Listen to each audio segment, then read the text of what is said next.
Bonjour les gens, alors aujourd'hui un petit quickie sur la version 8.6 de Sibelius qui apporte les lignes de glissé magnétiques.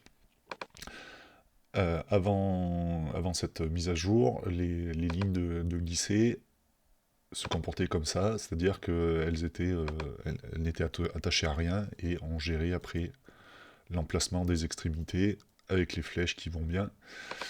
C'était un peu galère, ça prenait un peu de temps.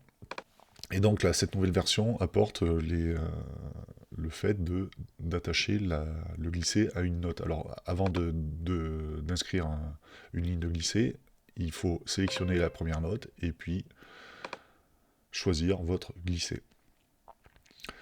Euh, alors ce qui permet ensuite de pouvoir le faire sur une plus grande plage. Voilà, on a nos lignes qui sont écrites un peu comme il faut avec les bonnes attaches. Si vous bougez chromatiquement, ben, vous voyez que les lignes s'adaptent.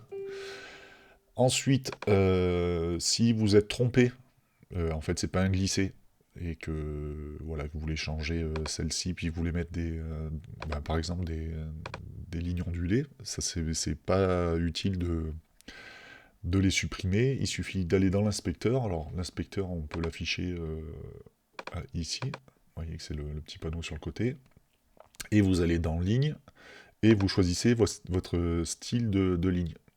Alors voilà, vous pouvez mettre les lignes ondulées à loisir. Alors tout à l'heure je suis passé par notation, et puis j'ai appuyé sur glisser. Si je fais par exemple, on peut passer par le clavier numérique.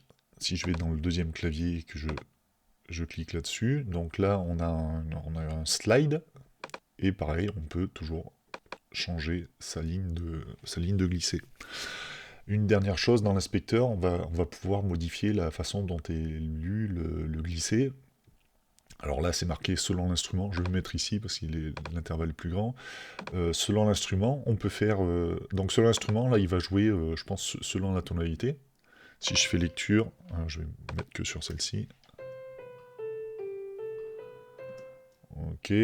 Si je fais chromatique,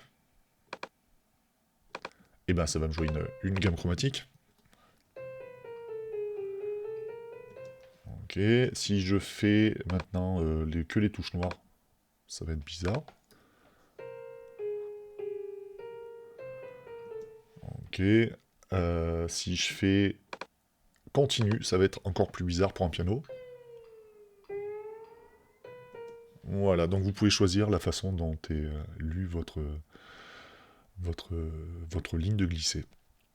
Je pense qu'on a fait le tour, donc la prochaine fois, je pense faire la 8.7, s'il existe, il faudra que je vérifie.